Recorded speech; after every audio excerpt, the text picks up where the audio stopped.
question is, what kind of hours do you log into your studio? Is it a 9 to 5 kind of thing for you? And has observing memes and internet culture as a job affected the way you enjoy internet and entertainment as a whole?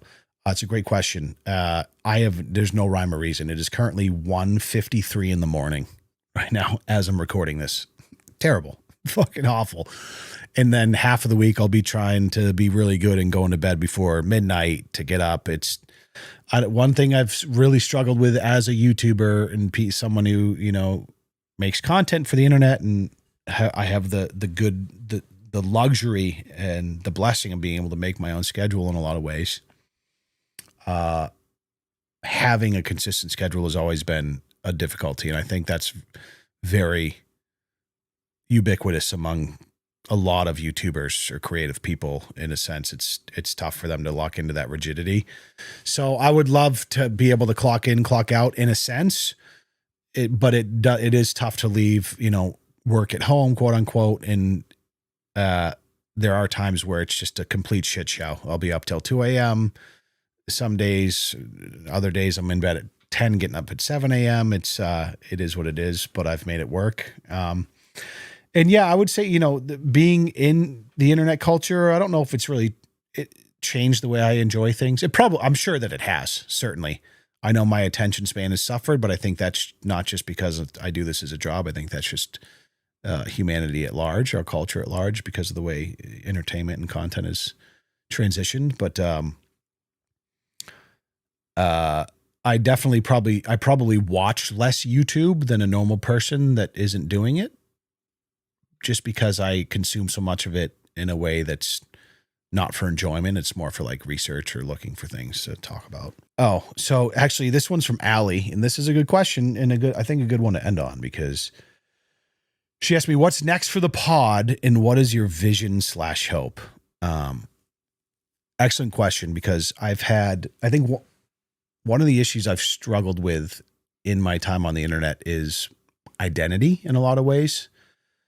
I think I've been able to lean into things that I'm good at after a lot of iterations and trying things that I'm not necessarily good at. I've experienced and experimented with a lot of things, different kind of content, before I was even doing more talking head stuff. And with the podcast, similar problem where I don't, I feel like a lot of people have it niched down. They're like, hey, I'm a fitness guy. My channel's about fitness. I make videos about how to get 6-packs, and here's my macros and nutrition. And my podcast is about fitness. And it's like, it's easy in the way that like people know exactly what they're going to get when they come to you. Right. But on the flip side, you're also kind of captured by that audience where if you're not really making anything non-fitness related or nutrition related, because that's not what people expect. So there can be difficulty in that, in trying to do something more general or more like, hey, this is the Decently Indecent podcast where we talk about XYZ. Trying to figure that out. I have a few inspirations though, which we'll talk about. I mean, I listen to a lot of different podcasts over the years. Obviously there's ones like Modern Wisdom from Chris Williamson, Diary of a CEO, George Janko, the style of podcast that is like the singular host. And it's more these kind of like in-depth philosophical, insightful conversations, not really comedy based, more like, hey, we're trying to talk about life and figure out humanity. Right. And I've gotten a lot of value out of those. So I think there was an element of that lived in me as I was starting something longer form that wanted to bring that to the table. And I think you'll see that in some of the earlier episodes where it's, just me talking to some of my friends in a one-on-one setting, a little more in depth than maybe you might see them elsewhere. And I love that, but I also don't want to ignore the part of me that, is just a little bit of is a little tapped, right? That you might see in a Leon Lush video on the main channel. And then you have other shows like the H3 podcast or Jeff FM, where it's like a full production team and they're more high volume. They're talking about internet culture, things that are topical. It's very meme heavy. It's joke oriented. And I like that stuff a lot as well. But that's obviously, I'm not at a point where I have a team to execute something of that nature. But this is the thing, I think for a lot of things and just content in general, it's like you need, or at least for me in particular, I've always done best when I started, I have a loose concept of what I want to do and I have an idea of what I can bring to the table, and I start, and then I really start to chisel and whittle as I go. I think, some people really want to have this finished product and this full package before they launch. And that, I think that maybe that's beneficial and it probably works for some people. I've just always been a little bit of a build as I go kind of guy. So then the other, obviously, inspiration and just guys I looked up to, or guys I look up to, who you obviously know, excuse me, I shouldn't assume, if you've watched some of these episodes, is the Unsubscribed podcast guys, my friends from Texas, like Eli and Donut and Brandon Herrera, those guys. That's the more multiple hosts all in the same room together, bringing in outside guests, having fun, boisterous, obviously talking about some serious stuff, some dark stuff, but a lot of comedic elements to it, having a great time. Love that.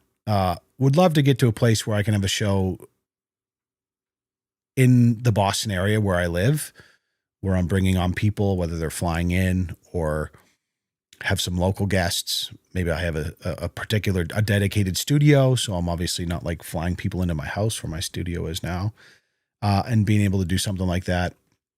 So those are the three inspirations that I have, and just trying to figure out what the best, I would say what the best model is for me. I mean, is typically when I do things, I try my best to take elements that I love from other people's content that I love and find a way to implement that in a way that is organic to what suits me and my audience. So that's where I'm at. That's my vision. I want to grow it. I don't, the idea of having a co-host or co-hosts is not off the table. I don't know what that looks like, but I think that the one thing that I really want to eventually grow into is having more in-person, same room interactions in whatever capacity that is, whether it's with a consistent co-host or bringing guests in. As much as I love doing the remote podcast, similar to like the Some Ordinary podcast or just the episodes I've done already and talking to people, and I find a lot of value in those. There just is an energy that cannot be replicated when you're, communicating through a screen. So that's my vision. That's my hope. I also love doing episodes like this where I just get to sit down and just kind of mask off, really be myself, talk about some stuff that's going on, and be in a place where I'm fortunate enough that there's a handful of you guys that listen to me. So I want to thank you for that.